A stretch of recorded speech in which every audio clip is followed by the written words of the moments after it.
வணக்கம் சிவா. வணக்கம் வட்டன் சார். என்ன இருக்குது செய்தி இன்றைக்கா சார்? சார் ஒரு செம்ம மேட்ரு சார். ஆக்சுவலாக நம்ம ஊர்லலாம் ஒரு படத்துக்கு வந்து இப்போ கபாலி ரிலீஸ் ஆயிடுச்சுன்னு வச்சுக்கோமே, சூப்பர் ஸ்டார் ரஜினி படம். அப்போல்லாம் தானு சார் எவ்வளோ கஷ்டத்தில் இருந்தார். அந்த படத்து மூலமாக தான் அவர் மிகப்பெரிய கோடீஸ்வரன் ஆகிட்டாருன்னு வச்சுக்கோங்க. ஆனால் அந்த படத்தோடைய டிக்கெட்டு வந்து தேட்டர்லேயே ஏற்றி வைக்கும்போது பயங்கரமான போராட்டம். அதிகபட்சம் அந்த படத்தோடைய டிக்கெட்டே வந்து 1800 வரைக்கும் தான் விற்றாங்க. ஆமாம், சூப்பர் ஸ்டார் ரஜினிகாந்துக்கேவும் அந்த படத்துக்கு 1800 வந்து தானோட ப்ரமோஷன் எவ்வளோ பிரம்மாண்டன்றது தெரியும். அவர் சாதாரண கழுதையை கூட குதிரைன்னு சொல்லி விற்கிற அளவுக்கு மார்க்கெட்டிங்கில் எக்ஸ்பர்ட்டுங்கிறதும் தெரியும். அவராலேயே 1800 தான் சார் டிக்கெட் விற்க முடிஞ்சிச்சு. ஆனால் இப்போது பிரபாஸ் நடித்து ஒரு படம் வருது, கல்கி 2838ன்னு. இந்த படத்தோடைய டிக்கெட் ரேட்டு எவ்வளோ இருக்குன்னு நினைக்கிறீங்க? எங்கே சென்னையிலையா? All over. அது ஆக்சுவலாக world wide release, pan India world wide release ஆகுது. அந்த தேட்டரோட இந்தியாவுக்குள்ளே அதோடைய ரேட் அதிகபட்சம் எவ்வளோ இருக்குன்னு நினைக்கிறீங்க? ஒரு 1500. அதான் கிடையாது. அந்த படத்தோட டிக்கெட் ரேட்டு வந்து 2500. அது எங்கே தமிழ்நாட்டிலையா? இல்லை ஆந்திரா? மும்பையில். மும்பையில் எவ்வளோ போகுது? 2500 ஒரு டிக்கெட் விலை. ஏங்க பிரபாஸ்க்கு மும்பைலையா? பிரபாஸ்க்காகன்னு மட்டும் இல்லை சார், அதில் கமல்ஹாசன் நடிச்சிருக்காரு, தீபிகா படுகோனே நடிச்சிருக்காங்க, அமிதாப் நடிச்சிருக்காங்க. படத்தோட பட்ஜெட் 600 கோடி. இது வேணா சொல்லுங்க, நான் ஏற்றுக்கிறேன். ஏன்னா பிரபாஸும் தொடர்ந்து எல்லாமே ஃபெயிலியர் படமாக கொடுத்துருந்தாரு. அவரு படத்துக்கு அவருக்கோசரமான தான் யோசிச்சேன். அதில் கமல் இருக்காரு. அதில் கமலே ஸ்பெஷாலிட்டி என்ன தெரியுமாங்க? 40 நிமிஷம் கிட்ட வராருங்க அதில். ஆமாம், அந்த 40 நிமிஷம் என்ன தெரியுமா? ஆள வந்ததுக்கப்புறம் இந்த படத்தில் ஒரு மொட்டையோட வர்றாரு. அந்த ஒரு கேட்டேன். ஆனால் ஆள் வந்து நான் ஒரிஜினல் மொட்டை அடிச்சாருன்னு நினைக்கிறேன். இதில் வந்து அந்த மாதிரி மாஸ்க் பண்ணி எடுத்துருக்காங்க. அது 40 நிமிஷம். அடுத்து வந்து இந்த படத்துக்கு இன்னொரு ஸ்பெஷலு சார். இதுவுமே நம்ம தமிழ்நாடு கவர்மெண்ட்டில் பண்ணல சார். இப்போது ஒரு பிரம்மாண்டமான படம், ஒரு பெரிய பட்ஜெட் படத்துக்கு வந்து அரசு கிட்ட நீங்கள் ஒரு கோரிக்கை வைக்கிறீங்க, டிக்கெட் விலை ஏற்றுங்க அப்படின்னா அரசு நிராகரிக்கும். பொதுமக்களும் பார்க்கணும், அவ்வளோ விலை ஏற்றக்கூடாது அப்படின்னு. ஆனால் ஆந்திர அரசாங்கம் வந்து இந்த கல்கி படத்துக்காக வந்து டிக்கெட் விலையை ஏற்றிக்கலாம்னு அனுமதி கொடுத்துருக்காங்க சார். காரணம் என்னன்னா, அந்த ப்ரொடியூசர் இருக்கார்ல, ஆமாம், அந்த ப்ரொடியூசர் வந்து அங்கே ஆந்திர முதல்வர் இருக்கார் சந்திரபாபு நாயுடு, அவருக்கு ரொம்ப நெருங்கிய ஒரு நண்பர். அதுதான் என்ன ஒன்னே இந்த படத்தில் வந்து இவ்வளோ இருக்குது. இதில் வந்து இந்த படத்துக்கு ஹைப் வர காரணமே வந்து பிரபாஸ்ன்றதை விட அந்த பட்ஜெட் பெருசாக இருக்குது அப்படின்னா. ஆனால் பிரபாஸை நம்பி 600 கோடியும் நோவா சார் அது பட்ஜெட்டு. அந்த 600 கோடி கொடுத்து பண்ணுறாங்களே, என்னடா அப்படி இருக்கும் அப்படின்னு பார்த்தா அதில் ஒரு கார் ஒன்று வருதுல்ல, அதுவே வந்து 4 கோடியோ 6 கோடியோ ஏதோ மஹேந்திரா சிட்டியில் தான் சார் அது ரெடி பண்ணாங்க. அது வந்து 6 கோடியோ எவ்வளோ ஆகும், அவ்வளோ செலவு பண்ணியிருக்காங்க அந்த காருக்கு. என்னன்னு எனக்கு ஒன்றும் புரியல. அதுக்கப்புறமா தான் பார்த்தா என்னடா இவ்வளோ பட்ஜெட்னா, கமல்ஹாசன் 40 நிமிஷம்னாங்க. அப்புறமா வந்து அமிதாப் எத்தனை நிமிஷம் தெரியல, தீபிகா படுகோன். இதில் என்னன்னா கமல்ஹாசனே 40 நிமிஷம் நடிக்கிறாருன்னா படம் வந்து மேக்ஸிமம் 2.5 மணி நேரம் இருக்கும், இல்லை 2.75 மணி நேரம் இருக்கும். அதில் இவ்வளோ போயிடுச்சுன்னா அப்போ அமிதாப்க்கு ஒரு கணிசமான டைமிங் கொடுப்பாங்க. அப்புறமா அப்போ பிரபாஸும் வந்து இதில் வந்து ஒரு அங்கமாக தான் இருப்பார். உங்களுக்கு பிரபாஸ்க்கு நீங்கள் பாகுபலிக்கு அப்புறம் 1000 crore கலெக்ஷனில் சேர்ந்துட்டாருன்னு சொல்லிட்டு அவருடைய பட்ஜெட் எல்லாம் ஜாஸ்தி சொல்லி காலி பண்ணிட்டாங்க. எத்தனை படம்? சாஹோ 400 கோடி அவுட்டு, டோட்டல் வாஷ் அவுட்டு. ராதேஷியாம்னு ஒரு படம் டோட்டல் வாஷ் அவுட்டு. ஃபைனலாக வந்து கேஜிஎஃப் சூப்பர் டூப்பர் ஹிட்டு கொடுத்த பிரசாந்த் நீலோட சலாரில் பிருத்திவிராஜ் ரோல்லேருந்து எல்லா ரோலுமே நல்லா இருக்கும். ஆனால் இது 2 வாஷ் அவுட் ஆனால் இதுவுமே வாஷ் அவுட்டு. இதில் ஒன்று சொல்லட்டுமா சார்?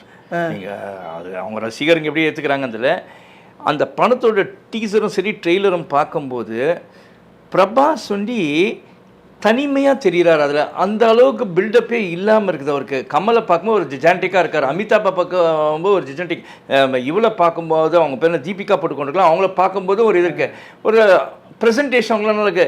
இவரை பார்க்கறது ஏதோ ஒரு கார்ட்டூனை பார்க்குற மாதிரி இருந்துச்சு சார். அதுக்கு நான் ரீசன் சொல்கிறேன் சார். பைரவா அந்த கேரக்டர் இருக்கு இல்லையா, இந்த படத்தோடைய அந்த இம்ப்ரெஷன்ஸ்லாம் நம்ம இது மாதிரி டோனில் நிறைய ஆங்கில படங்கள் பார்த்துருக்கோம். சமீபத்தில் கூட டியூன் ஒரு படம் ஆஸ்கார் அவார்டே வாங்குச்சு. டியூன் படத்தோட கதையுமே இதுதான். ஒரு மனிதனுக்கு வந்து எதிர்காலத்தை நோக்கிய ஆசை இருக்கும். இந்த மாதிரியான ஒரு அரசாட்சி, இந்த மாதிரியான ஒரு அடிமைத்தனமான ஆட்சி, அவங்களுக்குள்ள அவ்வளோ தொழில்நுட்பம் இருக்கும். இந்த தொழில்நுட்பத்தை எல்லாத்தையும் தாண்டி வந்து ஒரு புது உலகத்துக்குள்ளே ஒரு புதுசாக ஒரு நிம்மதியான ஒரு வாழ்க்கை வாழணும் அப்படின்னு ஆசைப்படும் போது எல்லா வழிகளையும் தாண்டி தான் ஒரு வாழ்க்கை இருக்குது அப்படிங்கிறது புத்தர் அடிக்கடி வந்து சொல்லுவார். ஸோ வழிகளை கடக்காமல் வாழ்க்கை கிடையவே கிடையாது, வழிகளை வந்து கடக்க ஆரம்பிக்கணும், மனிதனுக்குள்ளே எந்த வழியும் இருக்கும் அப்படின்னு. ஸோ இவங்க வந்து இந்த கதைப்படி வந்து பிரபாஸோடைய பைரவா கேரக்டரும் அப்படி தான், ஒரு வெறித்தனமான ஒரு தனியாக இருக்கிற ஒருவன் இந்த வழிகளை கடந்து எப்படி போகிறான் அப்படிங்கிறதா நம்ம தகுந்த வட்டாரத்திலும் வந்த சோர்ஸ். இதுக்காக கமல்ஹாசன் வந்து இந்த உலகத்தையே வந்து அவர் அழிக்கிறதுக்காக முற்படுறதாகவும் கேள்வி. இதில் ஒரு முக்கியமான வில்லன் ரோல் பண்ணியிருக்காருங்கிறதும் முக்கியமான செய்தி. சரி சார், இதில் வந்து நீங்கள் சொல்கிறதெல்லாம் பில்டப்லாம் பிரபாஸ்க்கு நல்லா இருக்குது. அவர் போட்டிருக்க காஸ்டியூம்லாம் ஆளை பார்க்கும்போது ரொம்ப ஒரு சப்பையாக இருக்க மாதிரி தான் எனக்கு தோணுது அப்படின்னு தான். நாகாஷின் வந்து அவ்வளோ பெரிய டேரக்டர் சார், அவர் ஒரு படம் ஹிட் கொடுத்தாரு, ஒரு நேஷனல் அவார்டு வாங்கியிருக்காரு சார். அங்கே தான் சார் நான் ஒன்று சொல்கிறேன், குறுக்கிடுறேன், தப்பாக எடுத்துக்காதீங்க. நாகாஸ்வின் பண்ண படம் வந்து கீர்த்தி சுரேஷ் வச்சு நடிகர் திலகம் அது பண்ணார். அது வந்து டோட்டலாக வேறு ஜானர் சார், புரியுங்களா? அது ஒரு பயோபிக் ஆட்டம் பண்ணார், அதில் சாதிச்சிட்டார், ரைட், ஓகே. அது இந்த அளவுக்கு பட்ஜெட் கிடையாது. அதனால் அவர் வந்து அதில் சாதிச்சிட்டார், அதில் சூப்பராக பண்ணிட்டார் அப்படின்றதுனால ஒரு 600 கோடியை நம்பி செலவு பண்ணுறது யாருன்னா வருவாங்களான்னு பார்த்தா வேறு யாரும், அவங்க அப்பா தான் ப்ரொடியூசர், அவர் தான் செலவு பண்ண, வேறு யாரும் செலவு பண்ண முடியாது. மனைவி தான் இந்த படத்துக்கு ப்ரொடியூஸ் பண்ணியிருக்காங்க. பட் இந்த 600 crores இன்வெஸ்ட் பண்ணியிருக்காங்கன்னா அதுக்கான ப்ரொமோஷன்ஸ் இருக்கணும், புரியுதுங்களா? இந்த படத்துக்கு வந்து அவங்க ஸ்டேட், அதாவது மதர்லேண்ட் அவங்களுக்கு எதுன்னு பார்த்தீங்கன்னா ஆந்திரா பேஸ், அந்த ஆந்திராலே ப்ரொமோஷன்ஸ் பெருசாக கிடையாது சார். அங்கே ப்ரெஸ் மீட் எதுவுமே கிடையாது. இங்கே தமிழ் பக்கத்தில் இருக்க தமிழ்நாட்டில் பார்த்தா அங்கேயும் ஒன்றும் பெருசாக இங்கே வந்து சும்மா நீங்கள் ட்ரெய்லர் லான்ச் வந்து போட்டாங்க. அன்றைக்கி வந்து அந்த ப்ரொடியூசர் வந்து அவர் 5 நிமிஷம் கூட இல்லை, போட்டுட்டு அவர் பாட்டு கிளம்பி போயிட்டார்.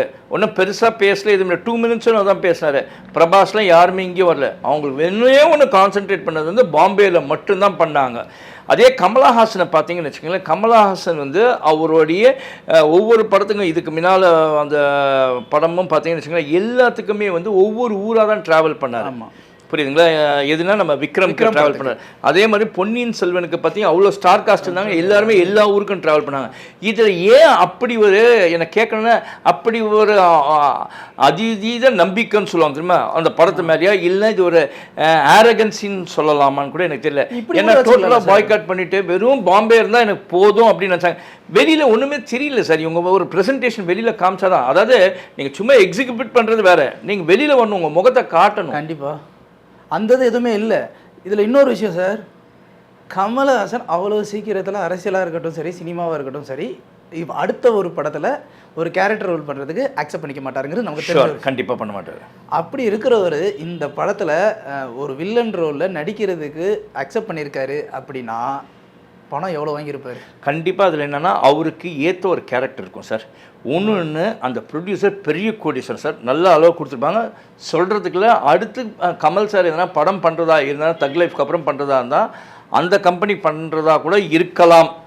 ஏன்னா அப்படி எதனா ஒரு ரிலேஷன்ஷிப்பை வச்சுக்கினா தான் கமல் வந்து அந்த அளவுக்கு இன்வால்வ் ஆவார். இல்லைன்னா கமலஹாசன் வந்து பெரும்பாலும் இந்த மாதிரி விஷயத்தில் போய் தலையிட்டுக்க மாட்டார். நீங்கள் வந்தீங்கன்னா நல்லா இருக்கு படம்னா அதெல்லாம் பாராட்டிட்டு போகிற வழியே, பட் ஃபினான்ஷியலாக வந்து இந்த மாதிரி டிரான்சாக்ஷன், ஒரு பிஸ்னஸ் டிரான்சாக்ஷன் வச்சுக்கணும் யோசிக்கக்கூடியவர் தான் கமலஹாசன். பட் இதில் ஒத்துருக்காருன்னா அவர் மேலே வச்சிருக்க ஒரு நம்பிக்கை, இதுலேயும் இவருக்கும் எதனா ஆதாயம் இல்லாமல் இவர் செய்யவே மாட்டார். அதனால் இந்த வாரம் வந்து கமல் ஃபேன்ஸுக்கே வந்துட்டு டபுள் ட்ரீட் சார். இந்த வாரம் இந்த படம், அடுத்த வாரம் வந்து இது இந்தியன் 2 வருது. ஸோ அவங்களுக்கு வந்து இது வந்து ஒரு டபுள் ட்ரீட் தான். ஆனாலும் இந்த படம் எங்கே இந்தியன் 2வை அட்டாக் பண்ணுமோன்ற ஒரு சின்ன தயக்கம் இருக்குது. ஏன் தெரியுங்களா? இதில் வந்து ஃபுல் அண்ட் ஃபுல் பிரபாஸ் தான் ஹீரோன்னு ப்ரொஜெக்ட் பண்ணிட்டாங்க. ஸோ இங்கே வந்து தமிழ் ஆடியன்ஸை டார்கெட் பண்ணுறது கமல்ஹாசன் அப்படிங்கிற அந்த ஒரு ஆளுமையை வச்சு தான். இப்போ இந்தியன் 2க்கு ப்ரொமோஷன்ஸ் போய்கிட்டு இருக்கு. இவங்க நீங்கள் சொல்கிற மாதிரி ப்ரொமோஷன்ஸ் பண்ணலை. இப்போது நாளைக்கு இந்த படம் ரிலீஸ் ஆகுது. இந்த படம் ரிலீஸ் ஆகிட்டு இருக்கும்போது எல்லாருமே இந்தியன் 2 மட்டும்தான் மைண்டில் ஓட்டிக்கிட்டு இருக்காங்க இது வரைக்குமே. நம்ம அடுத்து இந்தியன் 2 பற்றி பேசுவோம். இதில் வந்து இப்போ கமல்ஹாசனுடைய ரோல் வந்து கடைசியில் ஒரு ஜூனியர் ஆர்டிஸ்டாக ரோல் ஆகிடுமோ அப்படின்னு ஒரு சின்ன டவுட் எனக்கு இருக்குது சார். இல்லை, நீங்கள் சொல்கிறது எனக்கு புரியுது. அதில் முதல்ல ஒன்று சொல்லிடுறேன். இப்போ நீங்கள் சொன்ன மாதிரி நேற்று வரைக்கும் வந்து இந்தியன் 2வோட ப்ரொமோஷன்ஸ் தான் பாம்பேலையும் போச்சு, இங்கேயும் போச்சு. அதனால கல்கி நாளைக்கு ரிலீஸ் ஆகிறதுன்றதே யாருக்கும் தெரியாமல் தான் இருக்குது அப்படின்னு தான் சொல்லுவாங்க. இனி வரைக்கும் பார்த்தீங்கன்னா கமலஹாசன் அந்த இந்தியன் 2 அதை பற்றி தான் பெருசாக போயின்னு இருக்கு. நாளைக்கு அந்த படம் வந்தால் கூட தெரியறதுக்கு வாய்ப்பு ரொம்ப கம்மியாக தான் இருக்கும். அட்லீஸ்ட் இவங்களுக்கு வந்து அப்படி இருந்தால் கமலஹாசனை கூப்பிட்டு தமிழ்நாட்டில் வந்து அதை பற்றி ஒரு ப்ரெஸ் ரிலீஸ் வச்சு இது ப்ரெஸ் மீட்டை வச்சு அவர் அட்ரஸ் பண்ண சொல்லியிருந்தா கூட அந்த படத்துக்கு தமிழகத்தில் வந்து ஒரு வைப் இருந்திருக்கும்.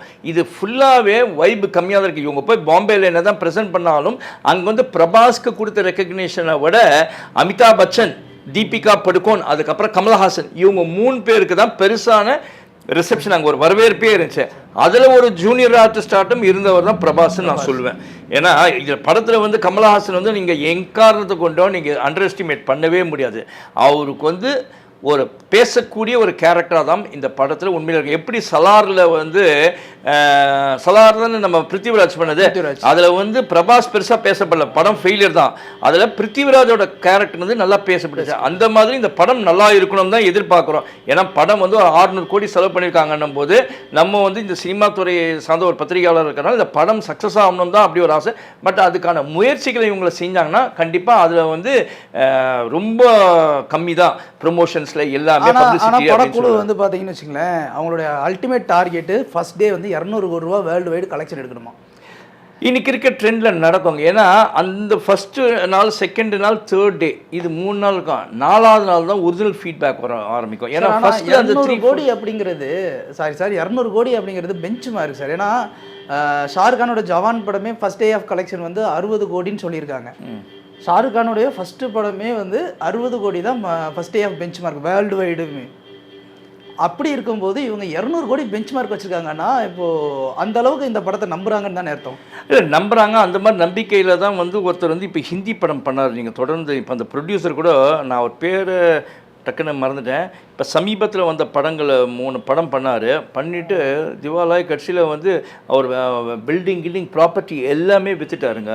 டக்குன்னு எனக்கு ஹிந்தி ப்ரொடியூசராக டக்குன்னு ஞாபகம் இல்லை. சமீபத்தில் பண்ண படங்கள் 3 படம் அக்ஷய்குமார் வச்சு தான் பண்ணியிருந்தார். இப்போது அந்த படமெல்லாம் ஃபெயிலியர். இப்போது அக்ஷய்குமார் படம் ஃபெயிலியர் தான்.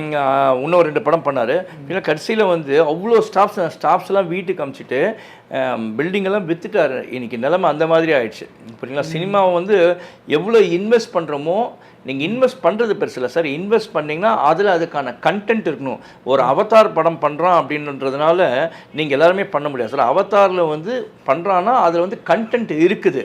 எப்படி ஒரு ஆடியன்ஸை வந்து வேர்ல்டு ஆடியன்ஸே வந்து அட்ராக்ட் பண்ணுறதோட்டு தான் அவன் சம்பாதிக்கிறான். புரியுதுங்களா? அந்த காலத்தில் பார்த்தீங்கன்னு அர்னால்ட் ஸ்வாஷ்நெகர் பண்ணியிருந்தாருன்னா அந்த படம் வந்து அதில் வந்து வேர்ல்டு ஆடியன்ஸை வந்து கவர் பண்ணுற அளவுக்கு கண்டென்ட் இருந்ததுனா அதனால அந்த காலத்துலேயே வந்து அவ்வளோ மில்லியன்ஸ் பண்ணுச்சு. சில்வஸ்டர் ஸ்டாலின் பண்ணாங்க. நீ வந்து பிரபாஸ் நீ அந்த மாதிரி பண்ணுறனா உனக்கு அன்றைக்கி ஒரு டைரக்டர் இருந்தார். பாகுபலிக்கு யார் இருந்தார்? நம்ம எஸ்.எஸ். ராஜமௌலி இருந்தார். அவர் வந்து அவங்க அப்பா அந்த எழுதின கதை, அந்த கதை மேலே நம்பிக்கை, அதுக்கப்புறம் பாடல்கள் எல்லாமே இசை எல்லாமே ஒன்றா கைக்கூடி வந்து அதில் ஒரு பிரபாஸ் நடிச்சுட்டு போனார் ரைட் அப்படின்னு சொல்லலாம். பட் இதில் நாகாஸ்வின் என்ன பண்ணியிருக்காருன்றது நம்ம படம் வந்ததுக்கப்புறம் தான் அதை பற்றி நம்ம தெரியும் அப்படின்றது. எனிவேஸ் நாகாஸ்வின் வந்து ஆல்ரெடி நடிகர் திலகம்னு ஒரு படம் கொடுத்துருக்காரு. இது வேற ஒரு விஷனரியாக ஒரு விஷயத்தை பண்ணணும்னு ட்ரை பண்ணியிருக்காரு. எது இருந்தாலும் படம் வெற்றி பெற நம்மளும் வாழ்த்துக்களை சொல்லி அவங்களோட டாபிக் இதோடு முடிச்சுக்குவோம். ஆமாம், ஏன்னா உண்மையிலே வந்து இந்த படம் அது கல்கி 2898 AD அந்த டீமுக்கு எங்களுடைய வாழ்த்துக்களை சொல்கிறோம். படம் கண்டிப்பாக வெற்றி பெறணும் அப்படின்றது தான் எங்களோட ஆசை. மீண்டும் அடுத்த வீடியோவில் இந்த நேர்களை சந்திக்கிறேன் அப்படின்னு சொல்லிட்டு இந்த வீடியோ உங்களுக்கு பிடிச்சிருந்தால் லைக் பண்ணுங்கள், எங்கள் யூடியூப் சேனலை சப்ஸ்கிரைப் பண்ணுங்கள் அப்படின்னு ஒரு வேண்டுகோளை வச்சுட்டு உங்களிடமிருந்து விடைபெறுவது உங்களுடைய ஒற்றந்துரையும் சிவன். நன்றி, வணக்கம்.